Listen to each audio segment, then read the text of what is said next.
So I just finished this one off today, everyone, and it's a kind of shorter, happy birthday appropriate version on Gumbaynggirr land up here in the mid-north coast. So let's see how it goes. I'm so brave in bed. It's where I strut the stage unafraid. I give great speeches, leaving nothing unsaid. I'm not only brave, but witty too. I remember all my lines and I don't even need to go to the loo before I perform and whip up a storm because I'm so brave in bed. Last night I was touring America. The Australian Poetry Slam sent me there as some kind of ambassador. I don't know why and I don't really care. As I was walking through the crowd, people were patting me on the back on my way to get up on the stage and perform poems about Black Jesus and evolution and the gender revolution. And there I was, performing behind bulletproof glass when I hear footsteps and some enraged bloke looms out of the dark, knife in hand, but I duck and roll and knock him to the ground and get his blade off him. And then to the sound of a standing ovation, I use him as a human shield while I finish my set and as a prop for lick you wear. And I just don't care because I'm so brave in bed. I know. Title of my sex tape, right? Except I'm not that kind of brave. I just muddle through, really, although I do a bit better than that. I've learnt a few things in the last 23 years, or else my wife's just lying while she's lying there, but I digress. Yes, I'm so brave in bed, unless it's the night before an actual event. Then my stomach churns and roils and the doona fills up with gas, and I think maybe I'm feeling a bit sick, and I'm going to have to pass on that invitation to get in front of real people. And just between me and you, the next day in the laundry, there's a fair bit of flecks of poo. I'm so brave in bed. Except when the worries start rolling around in my head, like the mortgage, and why did I send my kids to school? And do they have any future if we don't keep the planet cool? And why did I say that to that person yesterday? And what does faith mean if you only pay attention? And is my wife going to get a thumping like her colleague did last night? No, I'm not always brave, lying there in the absence of light. Then the knots of fear pass and I'm back to being brave because the cat's purring and vibrating through my tummy, which reminds me of my cat when I grew up, and now suddenly I miss my mummy. Yes, sometimes I'm sad in bed, but usually I'm brave in bed. As I see myself performing this poem one day and people laughing at the right bits, even if it's not one of my best hits, every performance I've ever performed has been so much more awesome in bed before dawn. But as I get older and care a little bit less about failure, the performance in my fantasy is a little more like the reality. And at this rate, by the time I'm 88, my public performances will be fucking great. So happy birthday, Westside Slam, Nee Granville. For your friendly welcome, grateful I am, and I will always be thankful of the chance to perform and rehearse, even if I always insisted on doing it in forced rhyming verse. Woo, thank you. We love your forced rhyming verse. I'm going to do something new, and I wrote it during this mad period wherein my husband is on the other side of the country, and it's called Red Dust. I have a line in the poem in Afrikaans, and it's you'll spot the line because the rest of the poem is in English. But the line means I can't speak right now, and it's our sort of phrase when we're at work and we can't speak to one another because the boss is around or you just can't speak for whatever reason. This one is called Red Dust. I wore white once, bronze shoulders, blue garter, gold ring. Strolled the aisle with pride, you by my side, bound by our partnership oath. Honeymoon wonder lost, credit card bust. I was me, you were you, we were us. 2 decades ago before Red Dust. I was me once, northern girl with the English fair skin. You were you once, African boy, our souls were akin. We were us once, no money, but inseparable. Carved a life on a dime, I learned how to rhyme, entry ticket into the land of red dust. Now I free flow while you FIFO, but I'm still me, or still you, we're still us. When the beat in life changes, it fucks you up. Roll with it, suck it all up. High vis, steel caps 2 weeks on. Barbecue, jiu-jitsu 2 weeks off. Red dust, no us 2 weeks on. Red lipstick, date night 2 weeks off. Red dust 2 weeks on, red lipstick 2 weeks off, red dust, red lipstick, red dust, red lipstick, 2 weeks on, 2 weeks off, 2 weeks on, 2 weeks off. I'm still me, you're still you, we're still us, red dust. You flew out 2 weeks on, that was then, before COVID pandemic claimed our men. and women and them and the old vulnerable. Now our airlines are bust and you're beached in red dust. I'm alone behind mask to protect. Viral particles taking hostage of breath. Borders close with me east while you're in the west. Different time, different place, watch sunset, marriage test. We call and we Zoom and FaceTime. What's up, are you okay? I ask you. Echanina pratni, you tell me. What's up, are you okay? What's up, are you okay? Echanina pratni, are you okay? I'm still me, I'm still here, you're still you, you're still there, we're still us on the east and the west. 18 weeks, not 2 weeks was the on. Permission slip to make a trip home. Red lipstick back on, all dressed up. Barbecue, jiu-jitsu, 2 weeks off. Each day a reborn honeymoon, skin to skin, not on FaceTime or Zoom. But too soon you've to pack, quarantine or the sack, me and kids on the end of the phone, you alone. I saw SOS, I saw SOS, I saw SOS, are you okay? We do what we do and we love over Zoom. I'm still me, I'm still here, you're still you, you're still there, we're still us on the east and the west. Red dust 5-4, echanino pratni, are you okay? I saw echanino pratni. 5-4, are you okay? I saw, are you okay? 5-4, echanino pratni. When dust settles, the red tape gets cut. I'm still me, you're still you, we're still us. We're red dust, SOS, we're red dust, SOS, we're red dust, not okay, SOS. As stupid as it sounds, if I can forget me, you will too. As ridiculous as it sounds, some days I think my eyes are different entities, pausing past mirrors, I pass the paradox of what I see in me, something perplexing, puzzling, as stupid as it sounds. Some days I think my eyes are just there to test me, messing with me, casing reflections and everything. Casting them forth blankly, the dazing art of headrest palmistry, tracking the scattered lines of that timeless retro tack, I see Rorschachs in the backs of every metro bus seat. And they look just like old photos to me. Washed out Technicolor Polaroids of people that I used to see, and in those old photos, my mugshots shone red eyes in every lens. My friends decide against color correcting. See, they want to ask, but don't dare to say, what color were your eyes anyway? Thanks. Woo! Okay. Hailing all the way from Maine, USA, can I please have Brian Franco? Shalom from Brunswick, Maine, where the sun rises and sets first in the United States of America. Oh, that's cool. And let me just say, I'm going to preface this by saying I said the expression 911, which is our emergency number when you need to call a fireman or an ambulance. And also there's a very long, convoluted title to this piece. And so I'm just going to start immediately so I can get through it. So bear with me for a second. It is called Specific Unforeseen, it's brand new, by the way. And it's based on a true story. Specific unforeseen side effects of COVID-19 induced virtual poetry open mics upon unsuspecting poetry community members. I was watching a woman read a poem on Zoom when she uttered the line, "I was slick and sweet like a forbidden piece of candy." And despite the fact that I'm a 53-year-old gay man, I found myself sliding down the inside of my 1970s burnt orange velvet Ethan Allen lean-back chair. After my butt fell off the edge of the chair, I fell flat on my back on the floor. I lay there like a flaccid oyster atop a saltine cracker, waiting for a dose of homemade horseradish-heavy cocktail sauce. I found my phone with my left hand, dialed 911 with my right, and relayed my situation to the operator, who said, "Don't worry, due to COVID-19 and a sudden abundance of Zoom poetry readings, poetry-related injuries such as yours are not uncommon," in both men and women, by the way. But there are people who think they can sleep it off on the floor and forgo calling 911. They always wake up with their heads twisted to one side and neck pain that lands them in a chiropractor's office.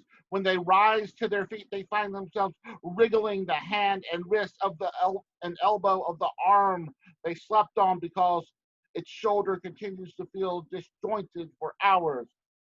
Of course, I'm sure you know a good piece of poetry will do that to you every time. The fireman breached my front door with a hydraulic battering ram. I heard one scream, "Yell out so we can find you!" I yelled out. 3 of them stomped through my home in their heavy boots, cracking mud on the wood floors of my living room, the carpeted hallway leading to my bedroom, and my carpeting bedroom. A middle-aged, mustached fireman who looked like a rugged, rough-and-tumble Ralph Lauren 1980s cowboy stood over me.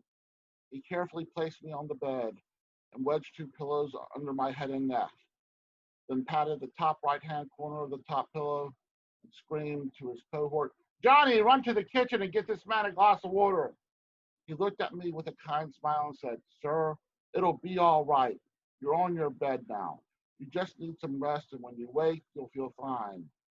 Besides, I believe you know a good piece of poetry will do this to you every single time." Thank you. This is called Seeing an Ugly Reflection of My Spirituality in Railway Steel. I've read Steel Inhibits Magic.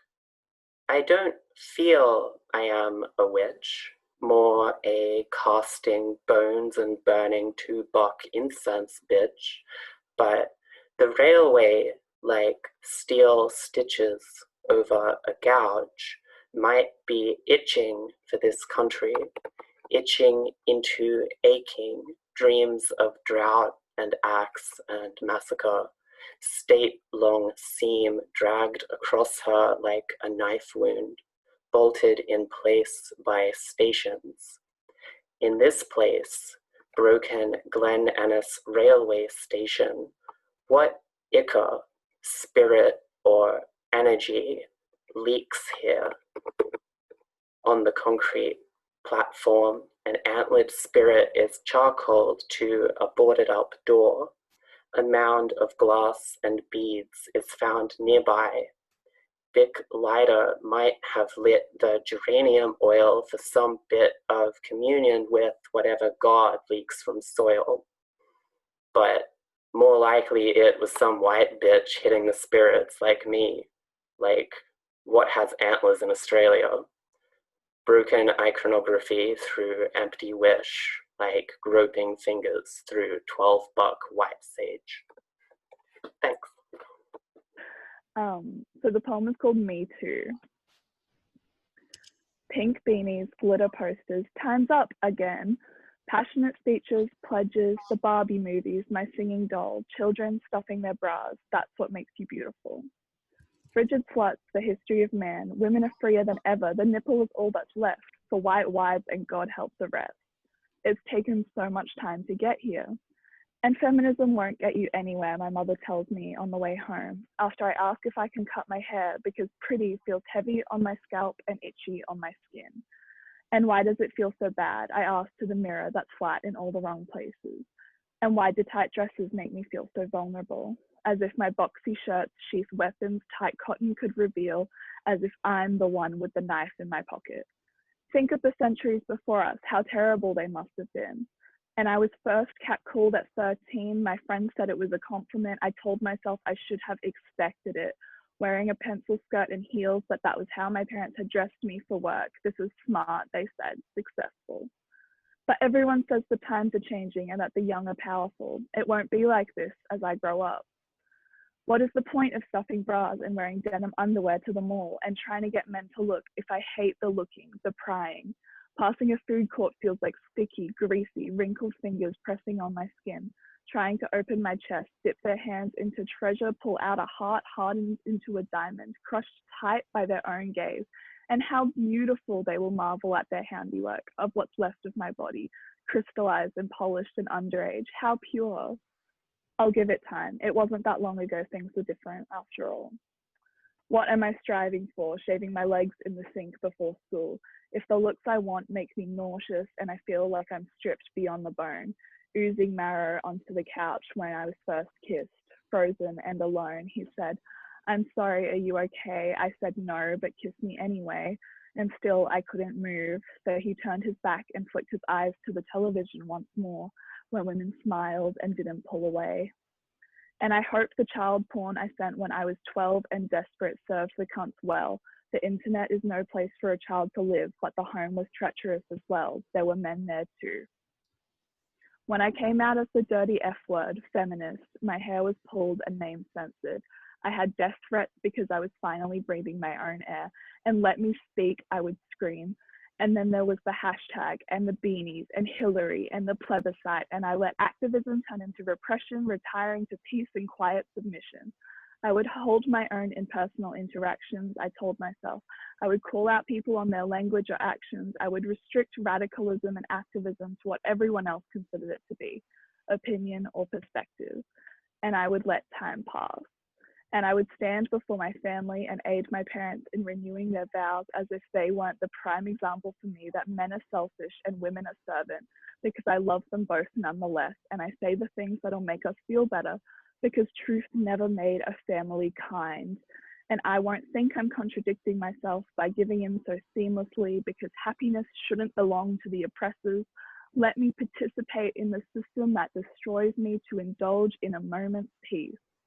And I will think of how lucky I am to be in love with a man who doesn't think of me lesser. And 14 days later, he will rape me in my bed as my brother gets drunk outside laughing with his friends. Because the entitlement of man isn't an opinion or a perspective, it is something subconscious. And if I ever wanted to take it to court, I'd be told my version was as much of an opinion as my feminist notions, for truth is something that lies within the man.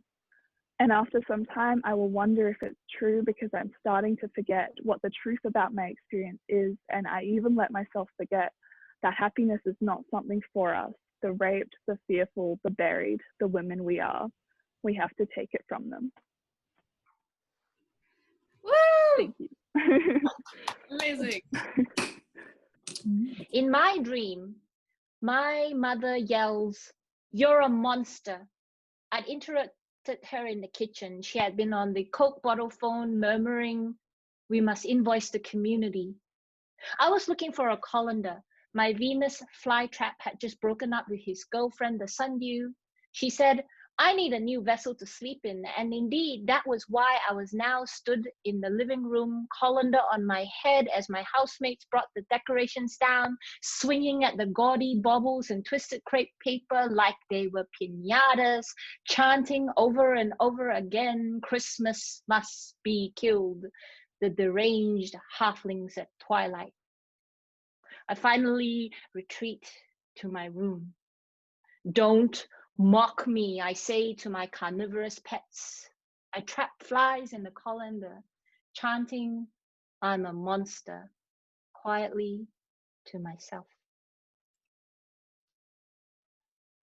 This poem's called Self-Care, and like trigger warnings for like mentions of like sexual assault, but nothing that really goes into detail. So, my body is a home that is still under construction, built from timbers cut in forests just before they burnt down, having to constantly find new places to build myself, made beautiful in spite of the fact that I am flammable. Never really knew my home was beautiful, never really took up interior design, just kind of threw things together and hoped they looked nice. Took inspiration from other people's homes, copied a bedroom I found on Pinterest. I tried to have an IKEA personality. It seemed like I did it myself, only to end up with the same one as everyone else. I decorate the walls with memories I like. Plaster them where I can see them, keep the others in a shoebox under my bed where I can't. I remember the time my home was broken into. A man twice my age tried to make home in me to get away from his, didn't really like roommates. I locked myself out so I wouldn't see it was being robbed. He took a shit on the curtains and set it on fire. A few rooms remained unscathed from the flames. My bedroom was still there, except he took my bed. I slept every night without comfort. Unpleasant memories exposed themselves. My home developed PTSD. Now my floorboards creak and walls shake.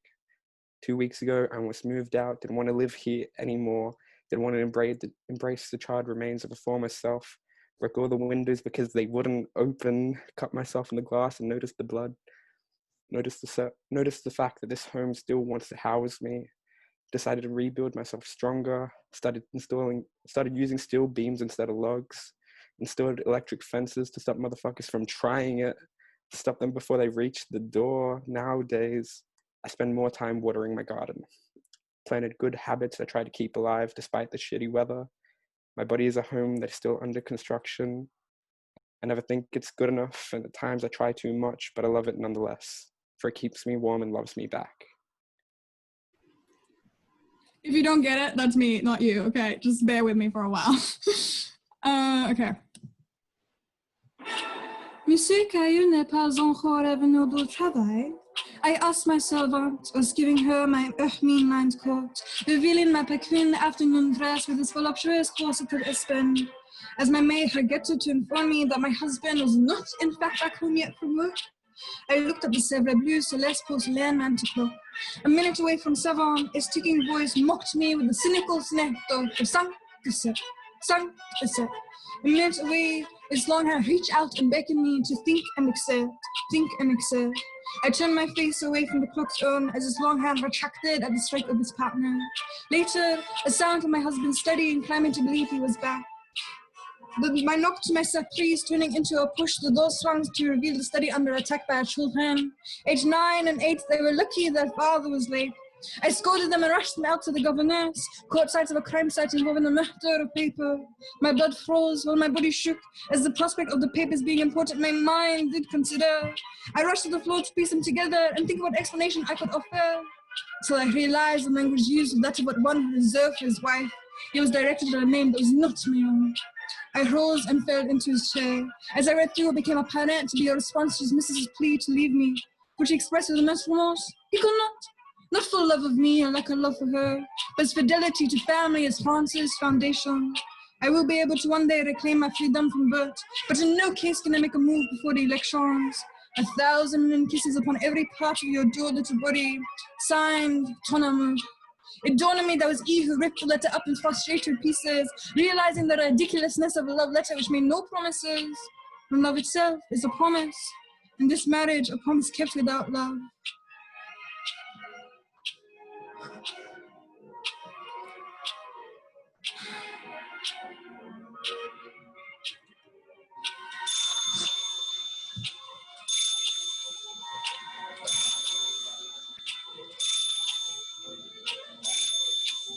Startled at the sound of the clock striking at the hour, the servant greeted my husband at the door. I looked at the letter in my hand. Est-ce que je l'affronte? Do I confront him?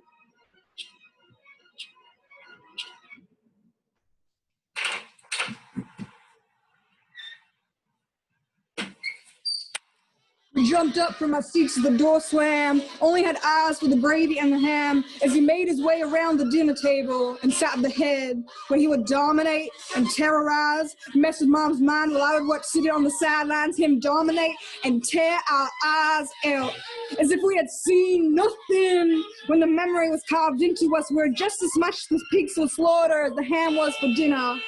When he was done with his plate, we both knew she was next. For he could not fill himself up enough.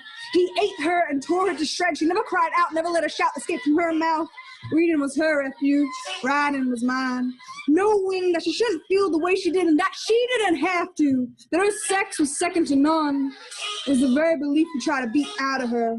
A problem with no name, well, I'll give it a name, abuse. Even if he never laid a hand on her, abuse of her needs and desires was something more than this, than him, than me, than these 4 walls, something for her and for her only.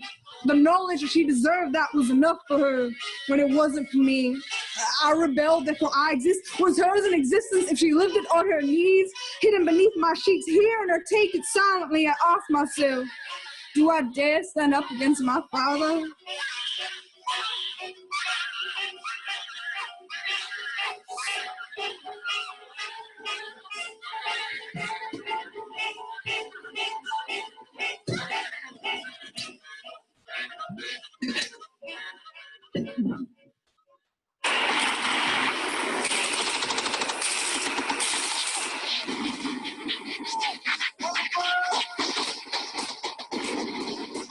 I remember when it happened.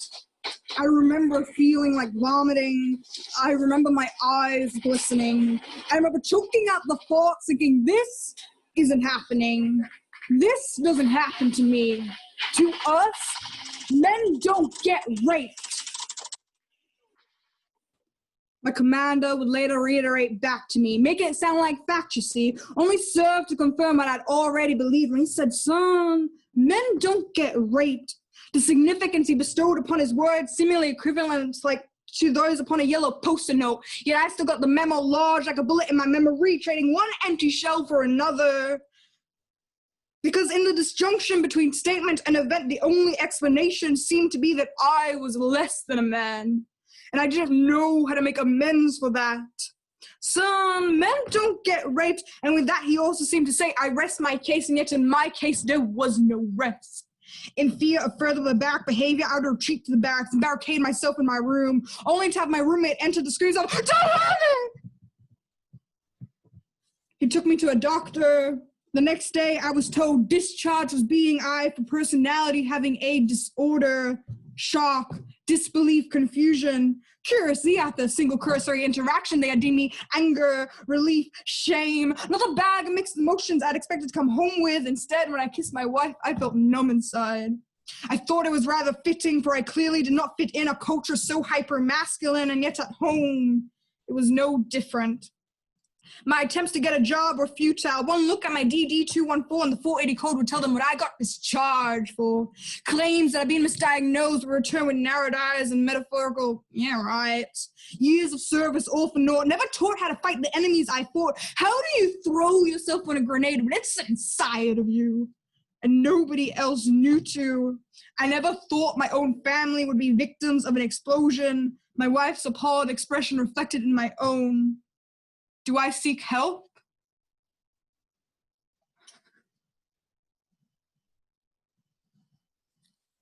No. How can I leave my husband open to the charges of running family down to the ground in the chilly and criticizing monoclimate that is of now?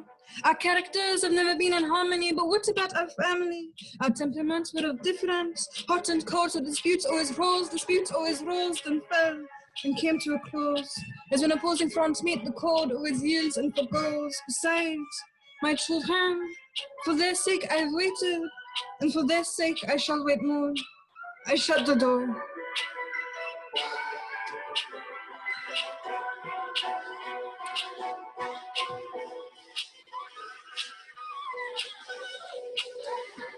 No. What could I possibly do? If I called the police come, he could easily claim there was nothing to see. It's not like I could match him with a fist. I guess in the end, I'm just a hypocrite. Besides, he's still my father, though I wish this was further from the truth.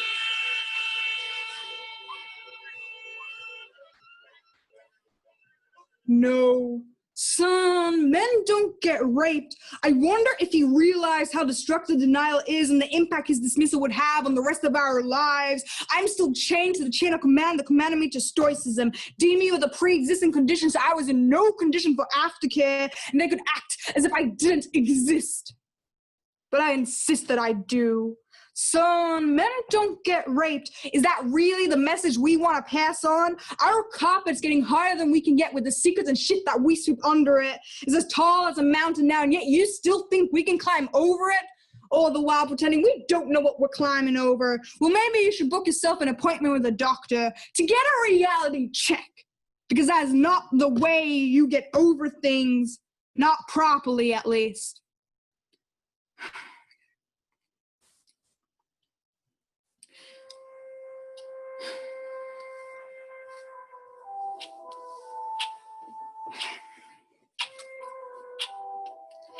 It was spring cleaning, and I was clearing out. I walked into my husband. Bonjour, bonjour. Oh, Frida, don't put that away. And noticing the maid's hand around the mantel clock. Why not? It was a wedding gift to the both of us. Oui, but you've always quite liked it. Actually, I've become no longer fond of it.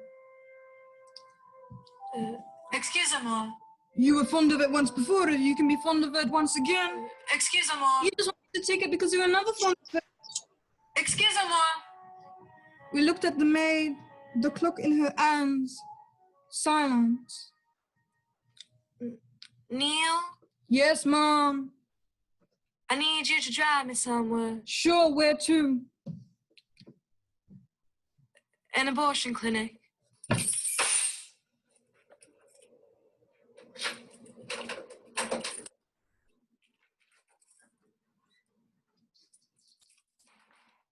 Where the hell have you guys been? What kind of wife doesn't have dinner ready for her husband? The kind of wife that to go and get an abortion. An abortion? Are you kidding me? Child. Abortion is illegal. It's not a crime in cases of rape, Andrew. Excuse me? Right my ass, there's no such thing. You gave your body up to me the day you married me. I erupted. The state of Mississippi might not recognize rape within marriage as a crime, but I do. You still hungry? Because here's your dinner. I threw the cocktails on the dinner table. I'm fed up with your abuse and I can't stomach it anymore. Don't you two walk away from me. I put a roof over your mothers and your heads, boy. You should be grateful. A roof, he called it. A roof connotes protection, but just protected him by hiding all his infliction. How my mother resort to nonfiction, hoping one day she'll turn a page and to draw a solution to the storm of his never-ending rage. A roof connotes freedom from the scrutiny of society, but all it had to offer was restriction and criticism. He called it a roof, I call it prison. He put a roof over our heads, yet why do I think we would have been better off if you hadn't? I slammed the door.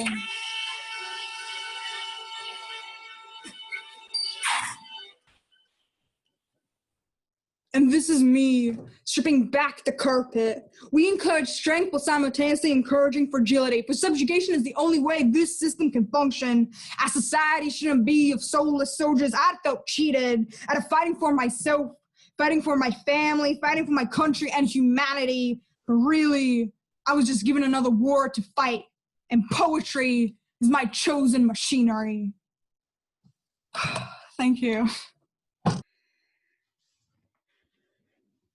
I'm sitting in this chair. This white cheap plastic chair in this bland cheap plastic airport looking at this couple reunited. She's got pale skin and curly blonde hair under a green safari hat looking up at her lover in between the hugs and the kisses. His huge backpacking backpack seems to sit heavy on his light shoulders and I am looking. Aged 15, in the Philippines, a home that isn't my own, instead my mother's. The lush volcanic euphoria, a distraction from the dirt in the streets, from the local dreams of something more, from the children selling fruits for single sheets of school paper. This home isn't my own, but I feel it. I feel the love and the lechon, eating rice by the fingers and stopping at every chapel on the highway. I feel my mother's pride of having escaped 20 years ago, now returned as a sponsor at the local school. This home isn't my own, but I know why not.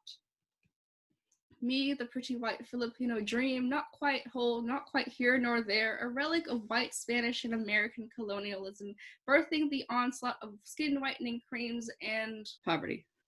A relic of something so dangerous, a system of disruption and self-hatred, a relic of something more than just my mom. A series of systemic migration, the rise of the OFW, just as certain as the white man's gaze or typhoon season. The urge to make it out while this couple were in, the dream of something more than poverty versus the European dream of exotification. I'm 15 and I'm sitting in this chair. This white, cheap plastic chair in this bland, cheap plastic airport looking at this couple, and I wish that I could tell them that this home is not your own. Thank you.